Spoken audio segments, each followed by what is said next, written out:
Oi, pessoal! Dando continuidade então à nossa aula de morfologia dos frutos, nós vamos, nos aprofundar um pouco no processo de classificação desses frutos. Então, em relação à origem dos frutos, que está relacionado à estrutura da flor, nós vimos que os frutos podem ser classificados em fruto simples, fruto agregado e fruto múltiplo. Fruto simples é aquele que é originado a partir de uma flor unicarpelar ou N-carpelar, tá? Mas aí esses carpelos devem estar unidos, fusionados. Então, são de flores gamocarpelares. Frutos agregados são originados de flores com um ovário apocárpico e frutos múltiplos são de múltiplas flores, que terminam sofrendo uma fusão dos seus tecidos da parede do ovário para formar, então, no fruto, uma única estrutura, tá? Então, agora a gente vai continuar o nosso processo de classificação a partir de outras características desses frutos. A primeira característica, então, é em relação à consistência, tá? Então, em relação à consistência, nós classificamos os frutos em dois grandes grupos, fruto carnoso e fruto seco. Então, fruto carnoso, como o próprio nome já diz, né, é um fruto em que a gente espera o quê? Que o desenvolvimento dessa parede do ovário ela culmine em tecidos carnosos. E esse tecido carnoso é um tecido suculento, é um tecido de natureza parenquimatosa, que vai envolver, então, um processo de armazenamento de substâncias. Então, dependendo do tipo de fruto, a gente pode ter o acúmulo de diversas vitaminas, sais minerais, um pouco mais de líquido, né? Então, frutos mais hidratados ou menos hidratados. Então, uma quantidade maior de água disponível no fruto ou não, tá? Mas então esses frutos eles são classificados como frutos carnosos. Então ou a gente tem um parênquima muito desenvolvido ou ainda esses frutos carnosos também podem ser formados por pericarpo fibroso, tá? Então a gente pode ter um pericarpo suculento ou um pericarpo fibroso. Enquanto que nos frutos secos a gente de fato não vai observar essa constituição de pericarpo suculento, né? Então, no fruto seco, o fruto seco ele é caracterizado por ser quase indivisível o pericarpo. Então, enquanto que no fruto carnoso a gente consegue diferenciar bem epi, meso e endocarpo, no fruto seco essa divisão é praticamente impossível de ser realizada. Outra característica que vai ser utilizada no processo de classificação dos frutos é em relação à deiscência do fruto. Lembra dessa palavra deiscência? A gente viu quando estava estudando os estames. Muito bem, quando a gente estava estudando lá o processo de abertura dessas anteras para a liberação do grão de pólen, né? Então, em relação à deiscência, ou seja, frutos que se abrem ou frutos que não se abrem na sua maturação. Então, um fruto pode ser indeiscente porque ele não vai se abrir na maturidade. É o que acontece com a maioria, grande maioria, predominância dos frutos carnosos. Você já viu, por exemplo, um melão se abrir? Não, né? Então, a gente precisa de um outro processo de intervenção, a gente precisa realmente da manipulação do animal para que tenha a abertura do fruto e a liberação das suas sementes, tá? Então, fruto indeiscente é aquele fruto que não se abre na maturidade. A gente tem sim alguns exemplos de frutos secos, né, e frutos lenhosos que são indeiscentes, mas nesse critério a grande predominância aí vai para os frutos carnosos, tá? Enquanto que os frutos deiscentes são aqueles frutos que se abrem na maturidade. Aí a gente tem exemplo das nossas vagens. Lembra, não sei se vocês já viram lá na Rural, o fruto do pau-brasil, o fruto do sombreiro, onde a gente escuta inclusive o estalar daquelas vagens, né, se torcendo todas, se ressecando para poder fazer a liberação das suas sementes. Então, nesses frutos deiscentes, a gente tem uma estratégia muito independente, né, e muito refinada, às vezes, relacionada ao processo de dispersão dessas sementes. A gente vai falar logo mais à frente das características de frutos e sementes relacionadas ao seu processo de dispersão, tá? Então, em relação a esse critério de classificação, em relação à deiscência do fruto, a maioria dos frutos secos são deiscentes, ou seja, o pericarpo se abre na sua maturação para a exposição ou até mesmo a liberação dessas sementes, tá bom? Bom, vamos voltar agora para os frutos carnosos. E aí a gente vai ver os tipos de frutos carnosos, tá? O primeiro tipo de fruto carnoso seria a baga. Então a baga é formada, né, por um tecido que é extremamente desenvolvido do sistema fundamental. Então a gente tem aí uma grande quantidade de parênquima. A gente também pode ter fibras ou esclereídes também, tá? Ou então colênquima também, constituindo especialmente a casca, né, do fruto, tá? Mas então a gente tem todo o tecido fundamental carnoso envolvendo a constituição desse fruto, certo? Então a gente pode observar que geralmente nós temos um epicarpo bem delgado, ou seja, um epicarpo bem fininho, que é o que a gente chama da pele do fruto, como a gente tem aqui no caso do tomate. Geralmente no fruto baga nós temos o mesocarpo carnoso, né? E o endocarpo, como eu falei para vocês, ele está relacionado à parte mais interna, onde vai fazer a ligação ou a aderência dessas sementes, tá?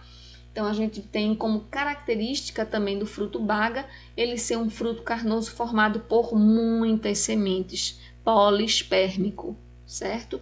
Então essa é a característica de um fruto baga. É um fruto carnoso que possui muitas sementes, ok? Próximo fruto é um tipo especializado de baga, que a gente chama de baga peponídeo.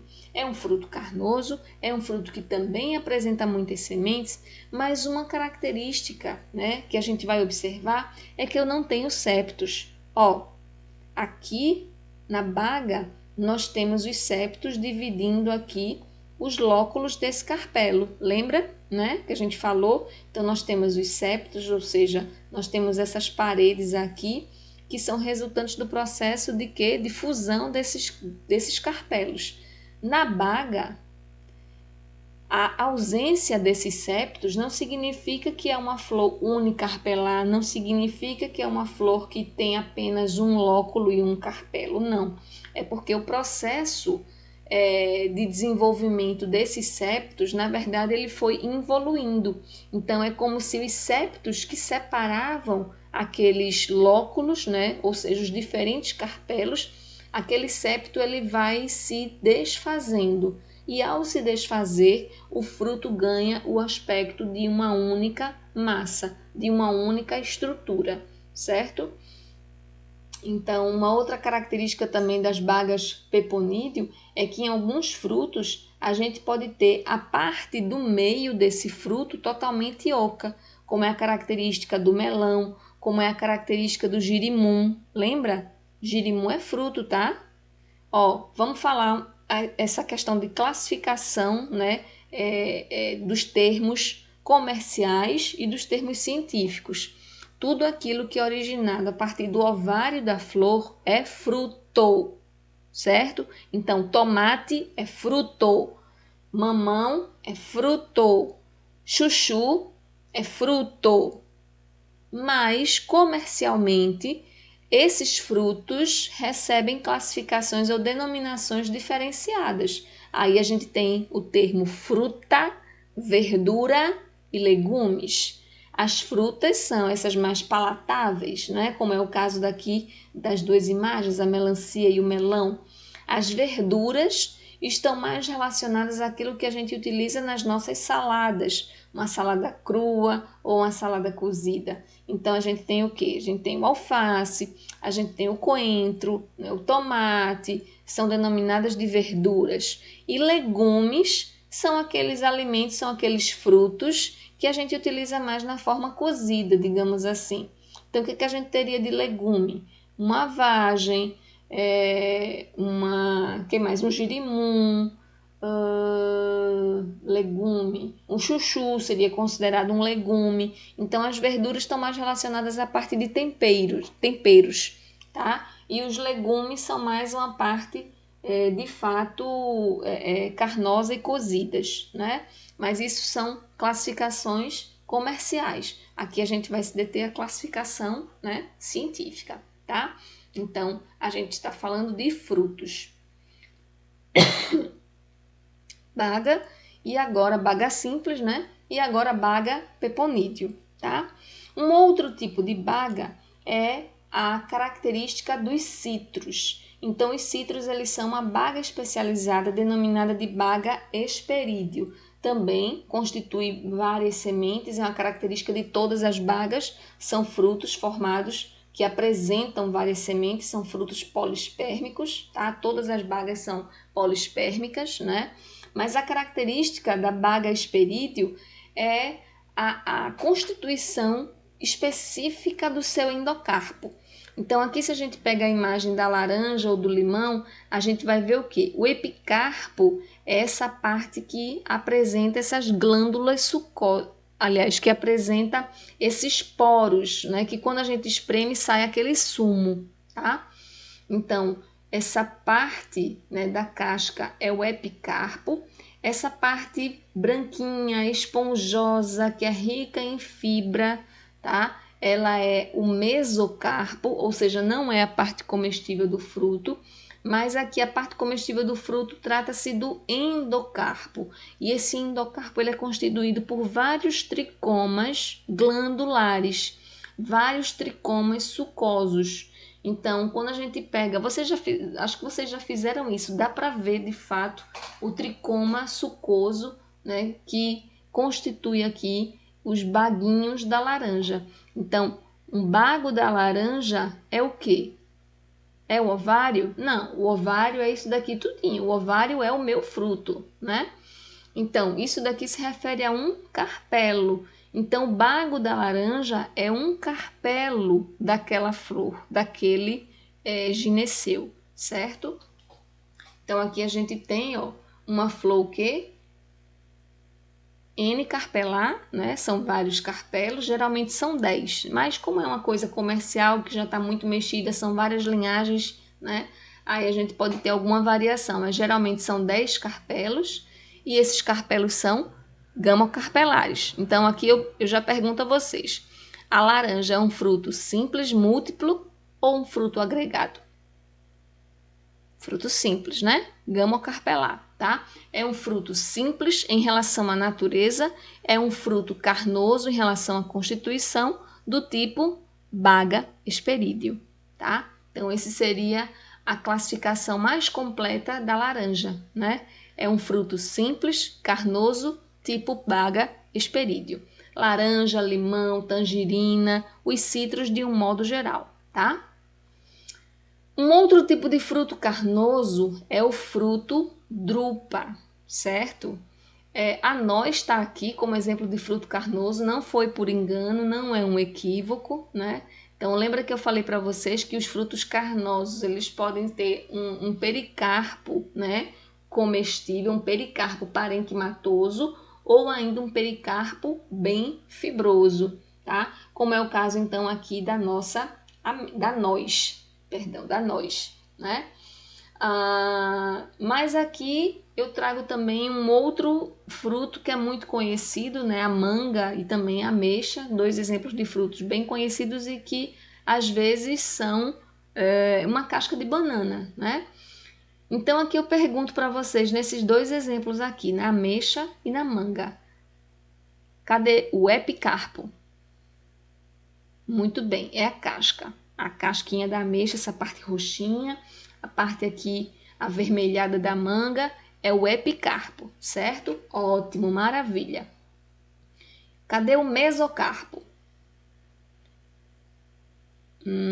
Exatamente, é a parte que a gente come. Então é a polpa da manga, a parte amarelinha, é a polpa da ameixa, a parte mais branquinha aqui, é o mesocarpo. E cadê o endocarpo? Exatamente. O endocarpo da drupa, ele é denominado de um endocarpo pétreo. E aí dá para vocês terem uma noção da consistência desse endocarpo, não é verdade? Então, o endocarpo pétreo, ele está totalmente aderido à semente, tá?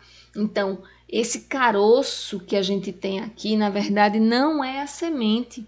O caroço da manga não é a semente está dentro do caroço. Mas o caroço da manga, o caroço da noz, o caroço da amêndoa e amêndoa não, é noz mesmo, é o caroço da noz e o caroço da ameixa, né? Na verdade não é a semente, é o endocarpo pétreo.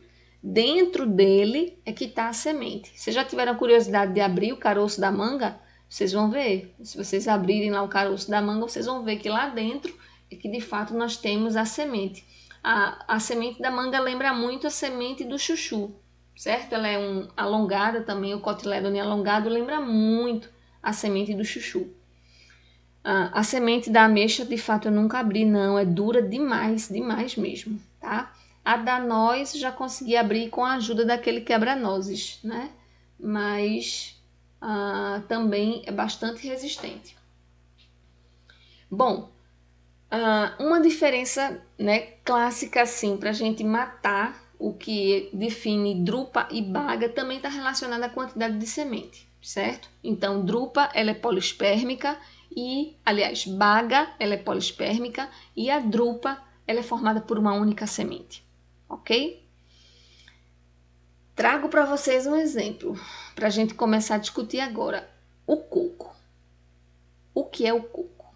O coco é um fruto fechado. O coco é um fruto. Mas que tipo de fruto?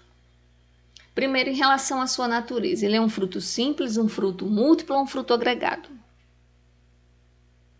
É um fruto formado por uma única flor, gamocarpelar. Ela é trímera, né? Mas é gamocarpelar, né? Então já é um fruto simples. Mas ele é um fruto simples, carnoso ou seco? Tchananã. Ele é um fruto carnoso, tá? Então o coco, ele é um fruto carnoso. A casca do coco, essa parte verde aqui de fato, é o epicarpo. Essa parte bem fibrosa é o mesocarpo e o endocarpo. É a quenga do coco. A quenga do coco é o endocarpo. Lembra do endocarpo pétreo? Exatamente. Então, o coco, ele é um exemplo de drupa. Ele tem uma única semente, tá? E essa única semente a gente vai ver, eu acho que tem uma foto do coco bem legal que dá para ver direitinho a parte do embrião e da semente do coco na aula de semente. Fica para os próximos slides, tá? Para as próximas aulas. Mas então, a nível de fruto, né, o coco, ele é um exemplo também de drupa, tá? Bom, ainda dentro de frutos carnosos, né, a gente não está falando em relação à sua natureza, a gente está falando em relação à constituição. Então, em relação à constituição, a maçã é um pseudofruto em relação à natureza, mas em relação à constituição, ela é um fruto carnoso. E é um fruto carnoso do tipo pomo. Então, fruto carnoso a gente já viu drupa, uma semente, endocarpo pétreo, baga, várias sementes, mesocarpo carnoso, né? E agora nós temos o pomo. E o pomo é exatamente aquele fruto onde a parte carnosa, ou seja, a parte parenquimatosa, a parte comestível, ela não é formada pelo pericarpo, mas ela é formada pelo receptáculo floral, tá? Então aqui na maçã, na pera, foram aqueles exemplos mais clássicos, né? Ele é um fruto carnoso tipo pomo, certo? Então, ó, que eu falei para vocês, o remanescente de cálice, né, das sépalas, tá? E aqui o pedicelo, né, que é também um remanescente das estruturas florais, tá? Bom, agora nós vamos para os frutos